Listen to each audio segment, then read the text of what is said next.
자, 동해 심해가스전 대왕고래 해역에서 1차 탐사 시추를 통해서 경제성 확보가 어렵다, 이런 결론이 어제 내려졌습니다.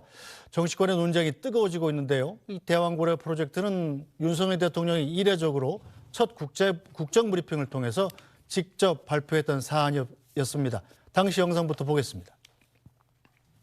포항 영일만 앞바다에서 막대한 양의 석유와 가스가 매장돼 있을 가능성이 높다는 물리 탐사 결과가 나왔습니다.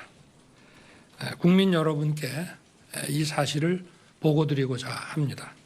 최근에 최대 140억 배럴에 달하는 석유와 가스가 매장되어 있을 가능성이 매우 높다는 결과가 나왔고, 유수 연구기관과 전문가들 검증도 거쳤습니다. 이는 90년대 후반에 발견된 동해 가스전의 300배가 넘는 규모이고, 우리나라 전체가 천연가스는 최대 29년, 석유는 최대 4년을 넘게 쓸 수 있는 양이라고 판단됩니다. 국민 여러분께서는 차분하게 시추 결과를 지켜봐 주시면 좋겠습니다. 네, 자, 윤 대통령 비상계엄 선포 배경으로 대왕고래 프로젝트의 예산 삭감을 언급하기도 했었습니다. 당시 영상도 보겠습니다. 민주당은 내년도 예산에서 재해대책 예비비 1조 원, 아이돌봄 지원수당 384억, 청년 일자리 심해가스전 개발 사업 등 4조 1천억 원을 삭감하였습니다. 이러한 예산 폭거는 한마디로 대한민국 국가 재정을 농락하는 것입니다. 저는 가능한 한 빠른 시간 내에 반국가 세력을 척결하고 국가를 정상화시키겠습니다. 네, 먼저 최선호 논술의 정리를 해주시죠. 어제 이 산업부의 브리핑 내용이 정확히 뭔가요? 그러니까 앞서서 보신 이 대왕고래 프로젝트에 대해서 이제 1차 시추를 했는데, 지금 뭐냐면 이제 유망 구조라 그러죠. 그러니까 가스나 석유가 나올 가능성이 높은 곳을 7곳을 지금 정해서 시추를 차례차례 하는 겁니다. 근데 1차 시추 작업을 했는데 거기서 이제 시장성, 경제성이 확보할 수 있는 그런 수준이 안 나왔다라고 발표를 한 겁니다. 그래서 이게 원래 사실 20% 정도 확률을 기대한다고 그랬었죠. 그러니까 뭐 한 10번 파면 그중에 한 2번 정도 성공할 수 있다, 이런 얘기이기 때문에 사실 1차에서 실패한 게 어찌 보면 안타깝다 정도로 끝날 수도 있는 문제인데, 이제 문제는 이 사안 자체를 지난번에 이제 윤 대통령이 작년 6월 3일이죠. 1차 국정 브리핑이라고 그래서 직접 설명을 하고, 그리고 이제 산업부 장관이 이거 기대되는 게 140억 배럴이고, 그러면 이게 삼성전자 시총의 한 5배 정도 되는, 그러니까 2,000조짜리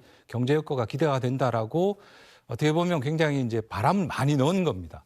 그런 상황에서 이제 이게 지금 경제성이 없다 이렇게 나오니까 아무래도 굉장히 많은 지금 비판 이런 게 나오는 것 같은데요.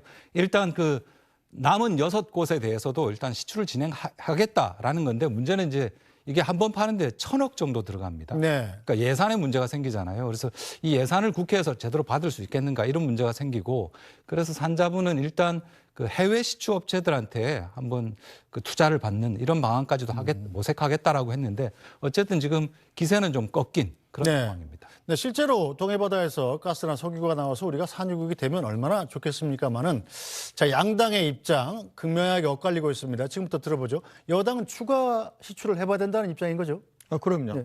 그러니까 우선은 이번에 펑펑 쏟아졌으면 좋았을 텐데, 1차 시추에서 없는 건 아니지만 있기는 있지만은 지금 전반적인 석유 시스템 구조도 양호하고 또 가스 징후가 있는 것도 사실이지만은 경제성이 지금으로서는 있을 만큼은 아니다, 이런 거거든요. 그러면 여기서 어떻게 할 겁니다. 아마 지난번에도 대통령이 직접 좀 과하게 대통령이 나서셨어요. 우리도 대통령이 나서지 말고 산자부 장관 정도 나서시면 어떻겠냐 했는데, 그러나 아마 대통령께서 안 나서셨으면은 아마 1차 시추도 안 됐을 거예요. 아니, 지금 야당이 예산 다 깎아버렸죠. 그러면 결국은 석유공사 자기들이 가지고 있는 돈이나 이런 거 가지고 해야 될 텐데 대통령이 드라이브를 안 걸면은 누가 1차 시추라도 했겠습니까? 그런 면에서 저는 아마 대통령께서도 그런 맥락에서 당신께서 나서셨다고 보고요. 아마 대통령이 지금 대통령으로서 권한을 행사할 수 있다고 한다면 아마 계속될 겁니다. 이게 그동안 해외 사례를 보더라도요. 한두 번에 석유 나온 게 거의 없어요. 지금 예를 들면은 남미에 가면은 가이아나라는 인구 100만도 안 되는 그 나라가 있습니다. 그 나라가 리자 유전해서 산유국이 됐어요. 그때 몇 번 시추하고 됐냐면 13번째까지 안 나왔어요. 근데 14번째 시추에서 나온 겁니다. 노르웨이는 33번 시추에서 나온 거예요. 그러니까 자원 개발이라는 게 그렇게 하루아침에 쉽게 되는 건 아니거든요. 그런 면에서 우리나라도 앞으로도 이게 어느 정권이 들어서더라도 마찬가지입니다. 지금 자원 빈국인 우리나라가 자원국으로 가기 위한 과감한 결단과 투자는 저는 필요하다고 생각하고요. 네. 이 부분들 좀 아쉽지만 이걸 가지고 뭐 비난하고 우리 자원개발의 싹을 자르는 식으로 가는 건 국가를 위해서 불행한 일이다. 저는 그렇게 말씀드리고 싶습니다. 네, 자 반면에 민주당 이재명 대표는 간단하게 이걸 대왕 사기라고 표현했더군요. 만약에 저도 국민의 한 사람으로서 꼭 성공하기를 바랬습니다. 그리고 정말 자원이 없는 우리나라에서 나오면 얼마나 좋겠습니까? 여기에 대해서 그래서 처음에 대통령이 발표될 때 지난해 6월에 왜 이렇게 대통령이 직접 나와서 불확실한 것을 정말 국민들에게 장밋빛 환상을 심어준 거 아닙니까? 삼성전자 시총의 5배라고 산자부 장관은 또 얘기를 하고 이런 모습들을 봤잖아요. 그럴 때 당시에 여러 가지로 국정 지지도가 20% 초반이나 10% 내려간다는 관측들이 있었고 김건희 여사 논란 문제, 최혜병 특검 문제 이런 게 국정적으로 되게 어려우니까 이걸 반전하기 위해서 던진 거 아니라 의심들이 있었어요. 실제로 호주의 가장 큰 이런 자원개발 회사가 우드사이드라는 회사가 15년 동안 200억 투자해가지고 여기를 조사를 했답니다. 근데 유망하지 못했다고 결론을 내린 거였어요.